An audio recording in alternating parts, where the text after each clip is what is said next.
Welcome to our explainer on the absolutely incredible and frankly kind of unbelievable story of Red Bull.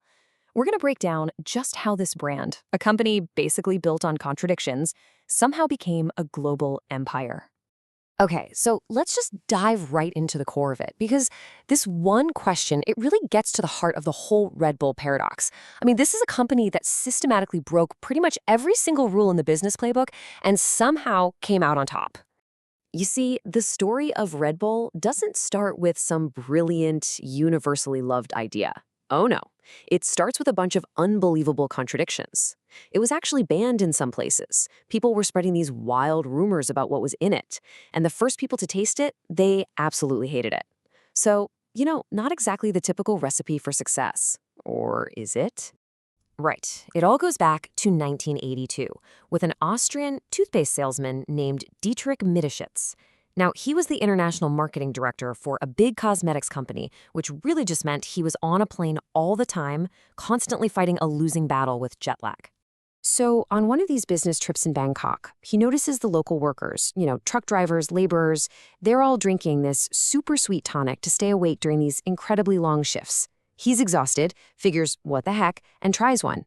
And just like that, his jet lag was gone. That was it. That was his light bulb moment. Machitz immediately finds the Thai creator of the drink, a man named Chalio Yovidya, and he comes at him with this wild proposal. He says, "Let me bring this to Europe." The deal was nuts. They'd each put in $500,000. Machitz would take a 49% stake, but run the entire company, while the Yovidya family would keep the majority 51% stake. It was just a totally unconventional, trust-based partnership right from day one. But here's where Machitz hits his first huge wall. After quitting his stable, high-paying job, he has this realization. The market for energy drinks in Europe, it didn't just need to be captured, it didn't exist at all. I mean, think about it. People drink coffee to wake up and soda for fun. He literally had to invent a whole new category from scratch. And to make matters worse, he couldn't even start right away. When he brought the formula back home to Austria, the crazy high levels of caffeine and taurine made the health ministry freak out a little bit. They flat out refused to call it a normal drink, classifying it as a medicine instead. This meant he was forced into 3 long years of testing, 3 years with no income, just living entirely off his life savings. He didn't waste that time, though. He knew the original Thai formula just wasn't going to work for Western taste buds, so he made some really crucial changes. He carbonated it, giving it that classic fizz. He cut way back on the sugar, and, this is the most important part, he started positioning it not as a cheap drink for workers, but as a premium, sophisticated lifestyle product. So, next up, he needed a killer slogan. He teamed up with an old friend who ran an ad agency, and they got to work on the branding, which included that now iconic slim silver and blue can. But getting the tagline right? Well, that turned out to be a whole other story. This is actually incredible. That legendary line, "Red Bull gives you wings," it almost never happened. His friend pitched him 50 different slogans, and Mateschitz shot down every single one. His friend was so frustrated, he was ready to just give up. But Mateschitz told him, try one more time. The next morning, he came back with it, and it was perfect. Okay, so after 3 years of waiting, the formula's perfected, the branding is set, Mateschitz does one last thing before launch. He hires a firm to do some market research. And the results? They were a complete and utter disaster. I mean, people hated the taste. They said it was bitter, like medicine.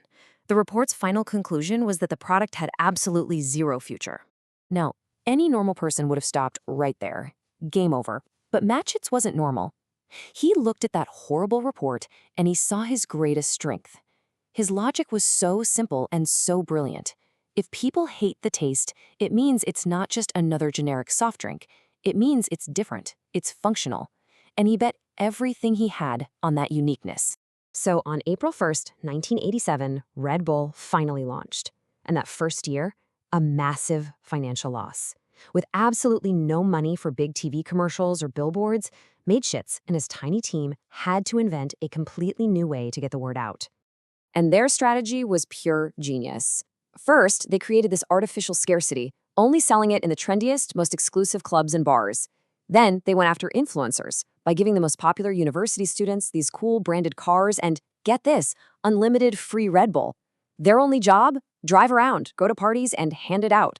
They'd even leave empty cans all over the place to create the illusion that everyone was drinking it.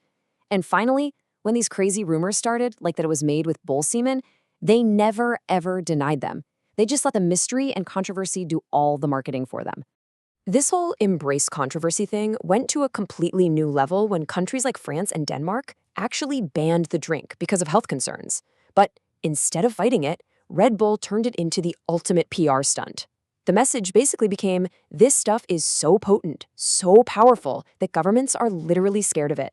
All of a sudden, drinking Red Bull was an act of rebellion. As Red Bull just exploded into a global phenomenon, Mate Shits had another one of his big insights. He realized he wasn't just selling a drink in a can, he was selling an identity, a feeling of adventure, of pushing the limits. He looked at the old sponsorship model where companies pay a fortune just to slap a sticker on a car, and he just flipped it on its head. He thought, why sponsor a team when we can own the whole thing? So in 2004, he bought the Jaguar Formula One team, renamed it Red Bull Racing, and turned it into a world champion. He did the exact same thing with soccer clubs all over the world. But the ultimate example of this whole philosophy has to be the Red Bull Stratos project. I mean, they spent 7 years and millions of dollars to have Felix Baumgartner jump from the very edge of space. This wasn't just an ad. It was a historic event. It was basically a 2-hour live commercial broadcast to the entire world that cemented Red Bull as the ultimate brand of adventure. And this complete shift in strategy led business analysts to a pretty startling but totally accurate conclusion. Red Bull isn't really a beverage company at all, is it?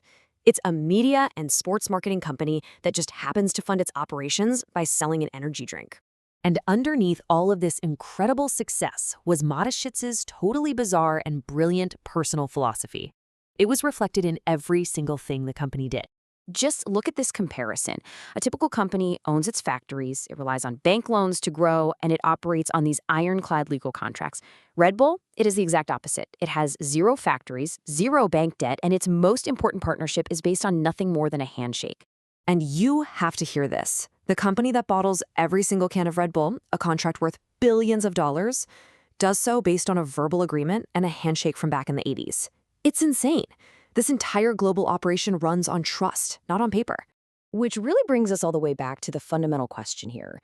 If the company doesn't even make the drink, doesn't even make the can, and built its whole brand on a taste that people originally hated, what is it actually selling? In the end, Dietrich Mateschitz himself gave the perfect answer. Whenever someone would ask him about his secret formula, he'd just laugh and say, there is no secret. The entire recipe is printed right there on the side of every can. He understood the product was always secondary. The magic wasn't the liquid in the can. It was the world, the feeling, the brand he built around it. And that, right there, is the true secret to how Red Bull got its wings.